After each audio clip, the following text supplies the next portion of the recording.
Então as eleições passaram e a gente tem uns resultados bem interessantes aí, inclusive para a liberdade. Vamos lá.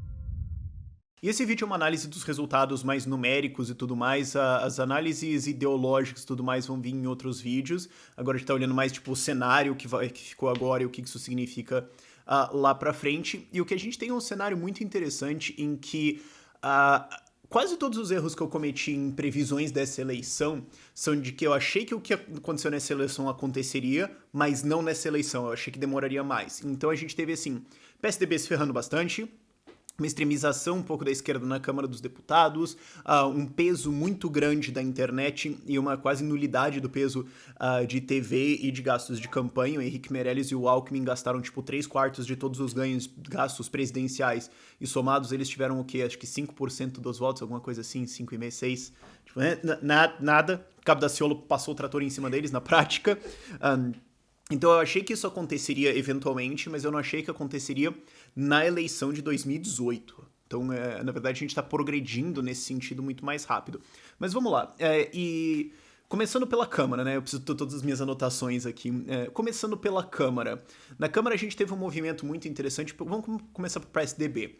Eu acho que o PSDB pagou muito caro pela estratégia do Alckmin de atacar o Bolsonaro. Porque não só isso não funcionou, né? A gente vê os números aí, não rolou. Mas o próprio eleitorado do Bolsonaro olhou pra isso e falou, pera, escuta, não era pra vocês estarem batendo na esquerda ao invés no Bolsonaro? Tipo, eu entendo que vocês querem ganhar e tudo mais, mas assim, o problema agora é muito mais petismo, antipetismo do que, né, então, o que vocês estão fazendo? Isso deve ter aumentado muito mais a rejeição que o PSDB já tinha naturalmente por problemas como esse e tudo mais, e o resultado é que os caras caíram de 49 deputados federais pra 30, o que é pesado, cara, o que é bem pesado, e coloca eles com 2 deputados federais a mais do que o DEM. Então eles quase foram rebaixados ao status de centrão. Isso foi pesado pro PSDB. Você teve grandes nomes como, por exemplo, o Marinho do Rio Grande do Norte, né, que foi o cara da reforma trabalhista, não se reelegendo. Então teve algumas coisas pesadas, assim. Oi?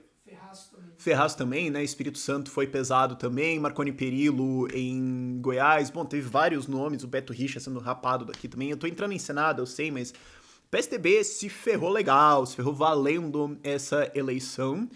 E isso é bom, tem que se fuder mesmo e acabou. Ninguém acho que discorda disso.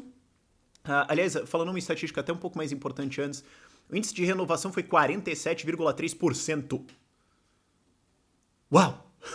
No Senado foi ainda maior. No Senado foi, cadê aqui nas minhas anotações? No Senado foi 87%. Cara, isso aqui é tipo você pegar a luta do Conor e Khabib e ter apostado que o juiz ia ganhar a luta. Tipo, ninguém ia pegar essa linha de renovação de 47%. Uau, isso aqui é muito fora da curva. E é bem impressionante ver isso.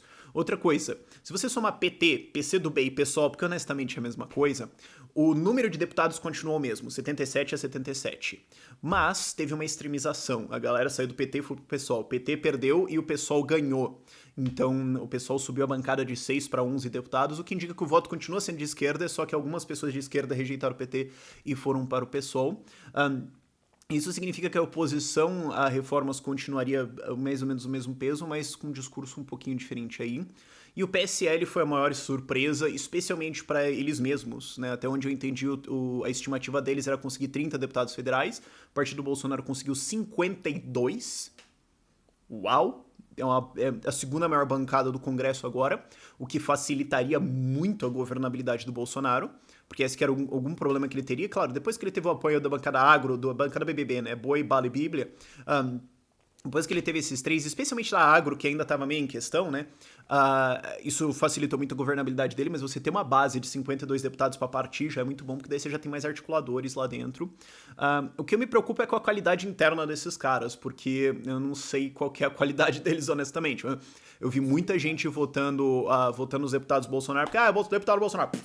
Então, assim, não sei o que vai vir disso, mas também eu não sei se dentro da administração, né, se um Bolsonaro for eleito, eu não sei se dentro da administração eles precisariam, ou se sei lá, seria comando vertical, né? Presidência manda, eles votam sim e acabou.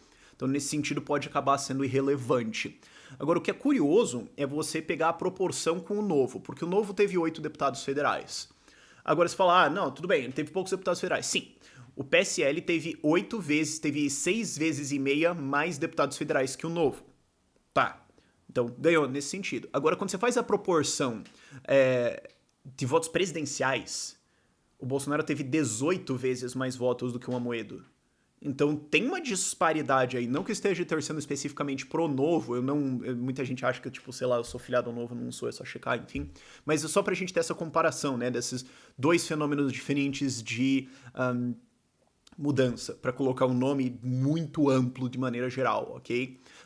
O Novo, em termos de deputados federais, teve uma proporção muito maior e mais ou menos dentro das expectativas que a gente poderia razoavelmente ter, isso foi legal.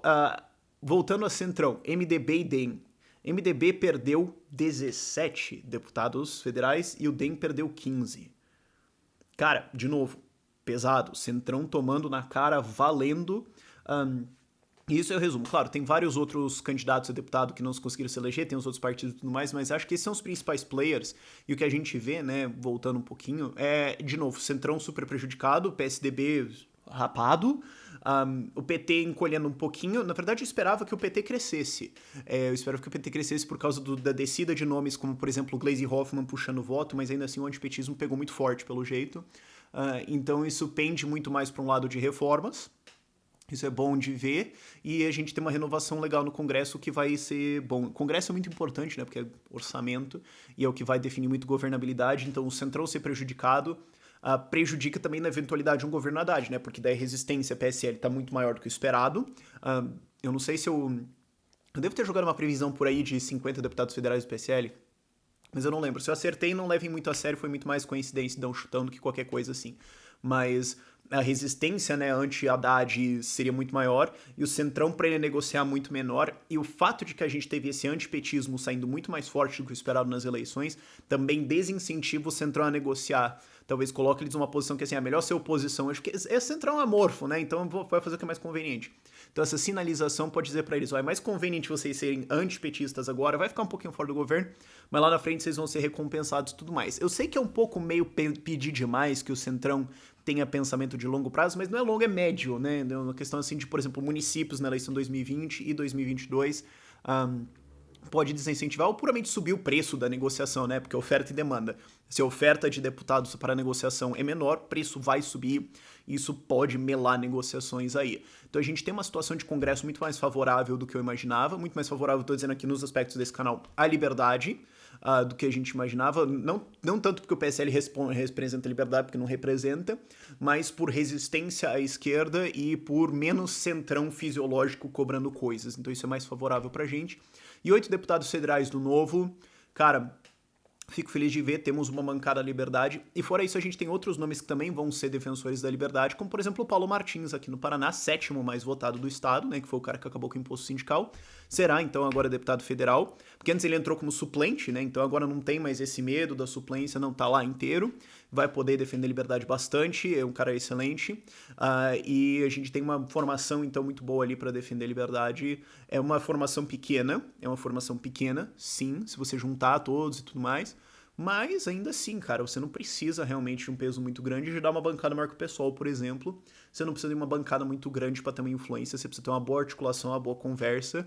E o exemplo disso, de novo, né, o Paulo Martins, que é um cara que acabou com o imposto sindical. Claro, teve toda a reforma e tudo mais, mas conversando direitinho, combinando direitinho, cara, você consegue fazer umas coisas legais mesmo. É só que, como eu vivo falando e continuo falando, o nível mediano de um deputado é um Neandertal, então você tem números, às vezes, ali que não servem pra nada, e você, tendo alguns caras ativos e conversando e argumentando bem, você consegue fazer coisas boas. Então estamos num cenário melhor do que o esperado. Agora, falando do Senado, e mano, que lavada do Senado! Uau! Como eu falei antes, 87% de renovação é fantástico, né? A gente tem 46 dos 54 senadores, são novos senadores, é um índice altíssimo, só 8 conseguiram se reeleger, e isso é parte do fenômeno de não reeleger ninguém, isso é parte do fenômeno de rejeição à política, de rejeição a velhos nomes, de tirar o cara antigo porque ele é antigo, e de rejeição a nomes pesadamente envolvidos. Por exemplo, você tem o Romero Jucá e Requião agora fora do Senado. E é assim, Cara, antes de eu começar a comemorar o resultado dos Defensores da Liberdade aqui, que a gente apoiou, que foram eleitos, eu tava pulando aqui, que o Requião saiu. Mano, teve cada injeção aqui, que foi fantástica. E aqui no Paraná você tem o Oriovisto e o Flávio Arnes eleitos. O Oriovisto, legal, até onde eu sei, ele é um defensor da liberdade bem melhor do que a média, né? Não sei, não tô apoiando, mas só dizendo um fato, assim, até onde eu consigo perceber. Não leve isso tanto a sério assim, não. Mas o Flávio Arnes, que é da rede, entrou basicamente exclusivamente pelo mérito de não ser o Requião. Tipo, quem que eu tenho que votar pra tirar esse cara? Flávio Arnes. Bom, eu não fiz isso. Mas eu sei que teve muita gente que fez. Muita gente que fez. E o Senado foi um rapa fantástico, cara. E isso joga uma chave dentro do motor que pode mudar muita coisa. E a gente não sabe realmente o que vai dar. Por exemplo, o MDB perdeu 6 senadores. O MDB perdeu 1/3 da bancada dele. Uau! O PSDB perdeu metade da bancada deles. Não, perdeu metade não, perdeu 1/3 também, né? Perdeu de 12, perdeu 4, foi pra 8 deputados. PT também perdeu 1/3 da bancada, de 9 foi... senadores, né? De 9 foi pra 6. Então você tem a política tradicional se ferrando bastante. E partidos periféricos, a rede, né? Ganhou 4 senadores, a maior parte... no Espírito Santo e aqui no Paraná pelo mérito único de não ser o outro cara, né? Nos outros estados não sei exatamente. E o PCL também fazendo uma bancada de 4. E o Livres conseguiu emplacar um senador no Alagoas também. Isso foi legal pra caramba. Parabéns, Livres. Conseguiram um senador no Alagoas. Com mais voto que o Renan Calheiros. Caramba, mano. Uau. Isso é um feito pra ter orgulho, sabe? Um negócio grande assim. E isso, de novo, né? Estoura a velha política, estoura velhos esquemas, reduz muito a possibilidade de negociação, reduz a oferta de senadores à venda, basicamente, sobe o preço, daí mela qualquer negociação. Mela não, né? Mas dificulta muito pesadamente qualquer negociação que o Haddad vai querer fazer lá na frente. Porque, né? Você pega essa renovação toda, os caras vão lá e casam com o Haddad? Claro, tem umas galera de esquerda lá que são renovação, beleza, tudo mais, ok. Mas ainda assim, reduz, vamos fazer assim, o Haddad em relação ao que a Dilma ou o Lula tinham, muito menos espaço de negociação, naturalmente um preço mais alto. Se o PT não gostava de oferta e demanda antes, agora acho que eles vão entender na marra o que é isso. Agora, falando da presidência, vamos falar do segundo colocado das eleições. Claro, o primeiro colocado foi o Bolsonaro, mas o segundo colocado foi abstenção nulo e branco, com 5 milhões de votos a mais do que o Haddad. O Haddad sempre perdendo pro nada, né, cara? Nossa, a galera prefere nada do que o Haddad. Inclusive, eu acho que o segundo turno deveria ser Bolsonaro versus nada. Então a gente pode, porque o Haddad não qualificou pro segundo turno. Quem qualificou foi o nada. Então a gente deveria ter uma eleição assim, e se o nada ganhar, a gente não tem o presidente lá, e sei lá, o Congresso tem que passar as coisas por 2/3, daí passa, senão não passa. Eu tô só semi-zoando. Tem o pessoal aí que vai olhar e pensar, pensando bem, esse cara tá falando, as ideias são meio radicais, mas essa aí é um pouco radical, mas a gente podia testar, não sei. Mas abstenção nulo e branco destruindo em cima do Haddad, né, com 5 milhões de votos. Acho que uma das maiores surpresas é Marina 1%. E agora, né? Também Rede não passou a cláusula de barreira. Daciolo em sexto lugar. Eu queria que o Amoedo não tivesse concorrido para eu apoiar o Daciolo. Eu queria isso. Dentro do plano dele tinha 10% para as Forças Armadas, 10% do PIB. Isso aí significa que se um tanque custar R$1,5 milhão, a gente conseguiria com esse orçamento comprar um tanque para cada inscrito desse canal. Cara, vender o voto por um tanque? Olha, a gente podia negociar, né? Depende do caso, foi interessante. Amoedo com 2,5%, né? 2,7 milhões de votos, o que é bem legal de ver. Bem legal de ver 2,7 milhões de pessoas indo numa renovação sem aceitar a alternativa ao Bolsonaro e falar, não, vamos pensar no futuro. Cara, você tem 2,7 milhões de eleitores que estão dispostos a pensar no futuro, fazer uma coisa assim. Dá pra ficar mais otimista com o Brasil. O Ciro flopou, né? Ficou travado ali nos 11, 12% dele, não teve aquele vira-Ciro que todo mundo esperava. E a coisa mais gostosa de ver na eleição é o Alckmin se fudendo. É sempre divertido ver o PSDB se ferrando, cara. Eu acho que é uma alegria que une a nação, honestamente. Com ali 4,76%. Apesar de tudo, apesar de centrão, de TV, de grana, de prefeitura, de aliança, do arcaico parta, não foi pra nada. Isso é não só a derrota do Alckmin, é uma alegria em si, mas mostra que, de fato, a máquina antiga perdeu o poder. Como eu falei no começo do vídeo, eu achei que isso aconteceria, mas não tão rápido. Isso é motivo pra gente ficar bem otimista. E o Bolsonaro ali quase encerrou no primeiro turno a festa. E honestamente, para ele conseguir fechar isso no segundo, pouca gente realmente que ele precisa atrair, ou você acha que vai ter eleitor do Amoedo que vai virar pro Haddad? Claro, sempre tem um louco, tá, sempre tem um maluco, mas como regra, basicamente dá pra decretar a coisa encerrada agora, né? Os mercados hoje responderam com isso, dólar despencando, mais que a votação da Marina, bolsas subindo pra todo lado, inclusive Taurus, aquela coisa meio Bitcoin até. Mas a coisa tá bem clara aqui em o que vai acontecer, e de novo a gente tem aquela estatística massa, né, que o Alckmin e o Meirelles responderam por 76% dos gastos. Puta, que investimento horrível, velho. Nossa senhora. Isso, o Meirelles estourar mais de 40 milhões de reais na campanha dele, cara, o que teve de anúncio dele aqui no canal. A galera falou, por que você não proíbe? Eu falei, cara, alguém vai se convencer. Uau, isso aí acho que foi uma das coisas que mais doeu na biografia dele. E antes da gente ir pro Zema, porque, meu Deus, Zema, 36 investigados na Lava Jato mantiveram foro, como, por exemplo, a Aécio Gleisi e o Renan Calheiros. Infelizmente, a Operação Tira Calheiros não deu tão certo. Mas a gente tem Requião, Dilma, Lindbergh, mais uma grande galera sem foro. Olha só. Dilma tentaram tudo os mequetrefe. Parabéns, Minas. Minas, ó, coraçãozinho pra vocês. Vocês mandaram muito bem. Dilma sem foro, Lindbergh sem foro, Requião ejetado. Uma galera egitada aí.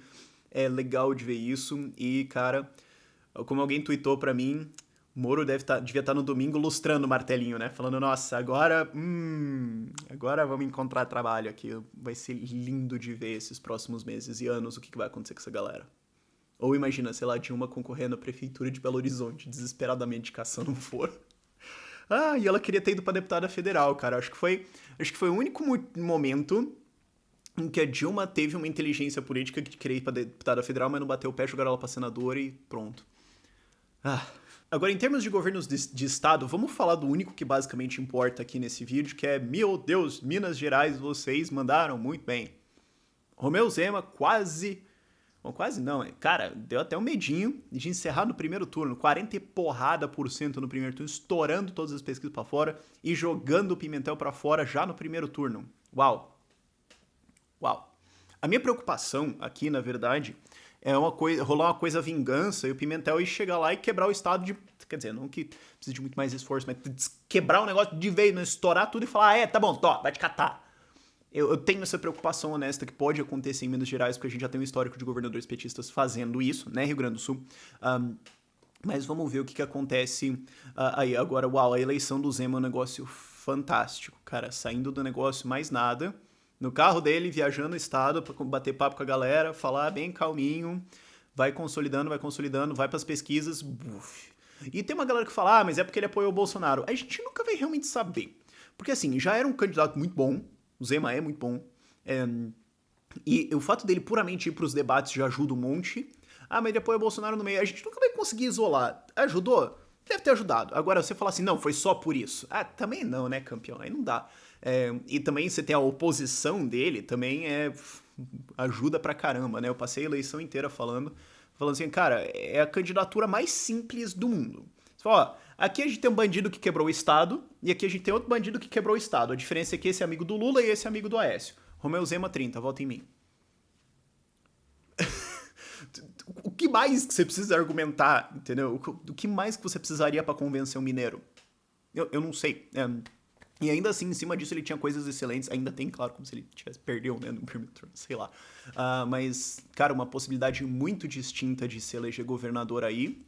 Eu lembro que quando eu conversei com ele, eu falei, Zema, mas você tem que ver que pode dar um problema muito grande aí, dar tudo errado você se eleger. E aí ele falou, não, tamo pronto, não, a gente tá fazendo isso, tal, não é uma candidatura troll, né? Mas é uma preocupação, assim, né, tipo, ganhar um estado desse tamanho, resolver uma bomba dessas, inclusive, né? Você não tá pegando um estado com as contas organizadas. Mas é um teste que vai ser bem legal. E o que vai ser legal agora é ver o que a esquerda mineira vai fazer, né? Porque o funcionalismo mineiro deve estar em pânico. O funcionalismo mineiro deve estar correndo. O debate agora deve ser se a gente corre berrando com os braços pro alto em desespero no sentido horário ou anti-horário. Esse deve ser o debate agora, mas, mano, deve estar grave a coisa lá. Agora, é bonito de ver isso. E, finalmente, Da galera que a gente apoiou, vamos lá. Bancada Defensores da Liberdade mesmo. Do sul pro norte, Rio Grande do Sul.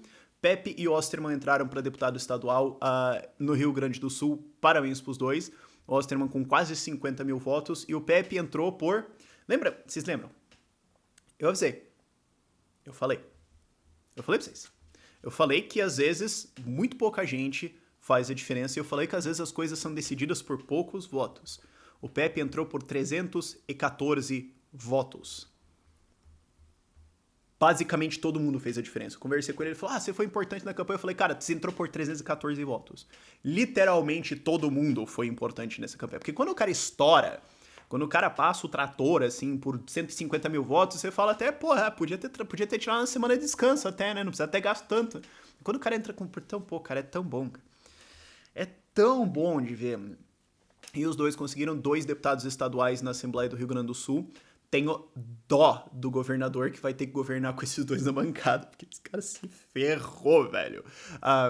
Outro apoiado da gente, Bruno Souza, em Santa Catarina. Ele precisava de 25 mil votos, mais ou menos. A gente estava preocupado, estourou isso por uns 8 mil votos para cima. Foi bem intensa a coisa, mas conseguiu entrar. Deputado estadual agora em Santa Catarina. Vocês têm um grande defensor da liberdade agora também. Santa Catarina é o estado mais libertário também do Brasil. 2020 vai ser maneiro também. E não se preocupe, que a galera de Florianópolis ficou um pouco preocupada. Não é, pô, mas e aí? Pô, o Bruno tava aqui protegendo nós. Agora ele foi... Se ferramos. Não se preocupe que o suplente é bom, a gente cuida também. Não se preocupe, tá coberto. tá suci nesse sentido. São Paulo, a gente teve o Daniel José passando o trator. Minha nossa... Fiquei sabendo depois que eles fizeram um bolão da votação, assim, quantos votos ele vai ter. A equipe oscilou ao redor de 50 mil. Ele foi lá e cravou, acho que 82.500, tipo, otimista pra caramba. Tiveram quase 200 mil votos. Parabéns, Lucão, parabéns. Inclusive, agora eu lembrei que ele me mandou um áudio no WhatsApp e eu não ouvi, tem que ir lá ouvir. Mas, enfim, mandou muito bem. E, além disso, São Paulo vai ter uma bancada boa de defesa da liberdade. Também tem a galera do PSL ali, que eu não sei exatamente no que vai dar, né? A Janaína estourou de votos ali. Mas...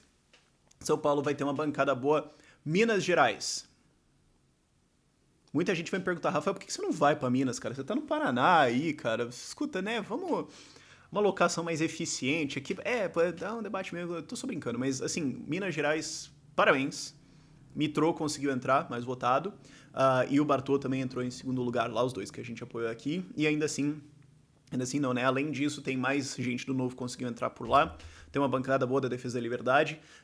Ficou complicada a Assembleia do Estado, né? Porque agora você vai ter 28 partidos de 77 deputados estaduais, mas o Novo vai ter 3 para representar lá.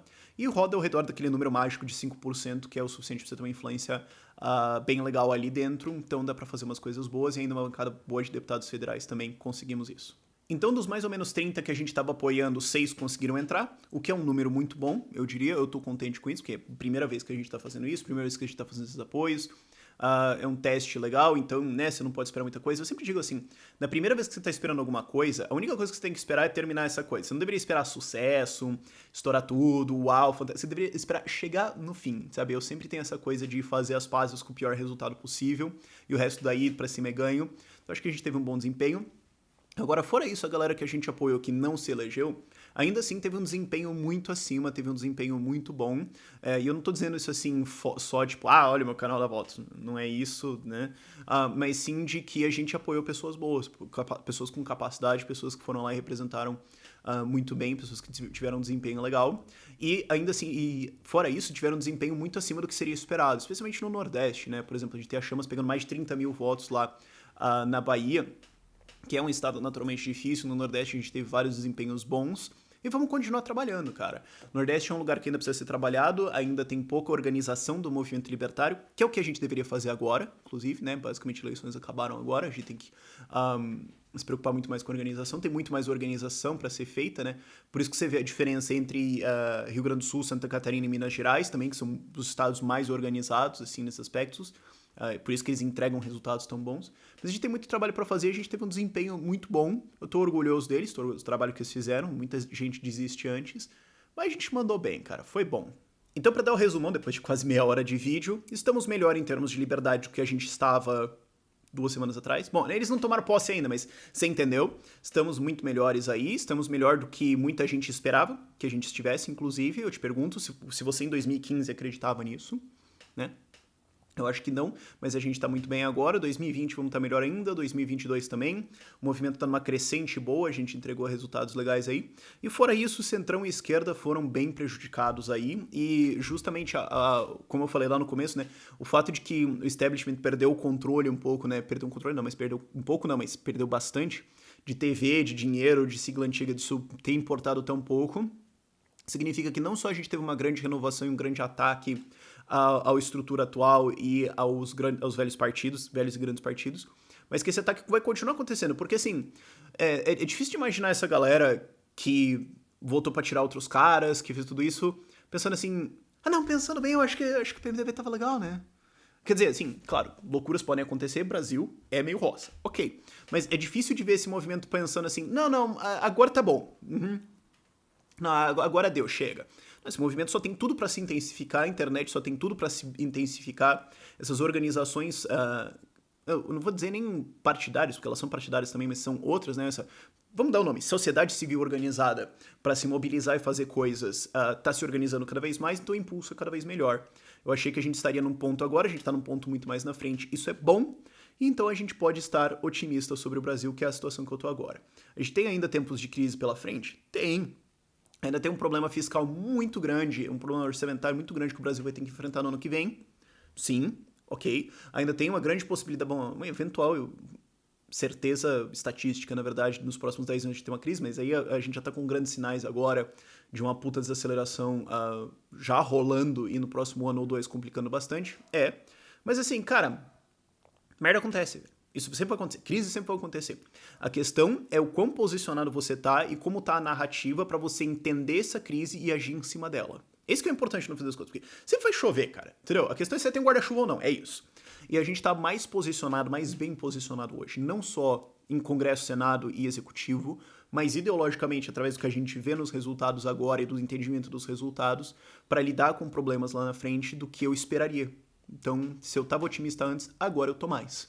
Eu sei que isso irrita muita gente, mas fazer o quê? Mas é isso. A eleição agora acabou. E agora vamos voltar a falar de liberdade. Eu sei que muita gente se encheu o saco de eleições. Pois é, gente, fazer o quê, entendeu? Fazer o quê, pô? Eu tinha que falar disso, e eu sei que pesou um pouco, mas é a vida. Mas agora vamos voltar para libertarianismo, leitura comentada do Democracia o Deus que Falhou, todas essas coisas aí. Spoilers, não era pra dar ser spoilers ou mesmo, né? Se você chegou até o fim desse vídeo tão longo aí, você merece esse spoiler, beleza? Valeu.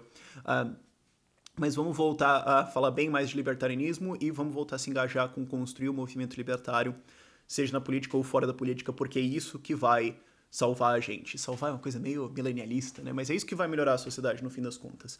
Quem constrói liberdade, quem constrói instituições, quem avança a sociedade não é político, é você e eu, é o empreendedor social, se você quiser usar esse nome, são as pessoas se associando livremente, é isso que a gente tem que fazer, criar essas instituições, criar essas organizações, desenvolver ideias e dialogar com as pessoas. Tem que dialogar, cara.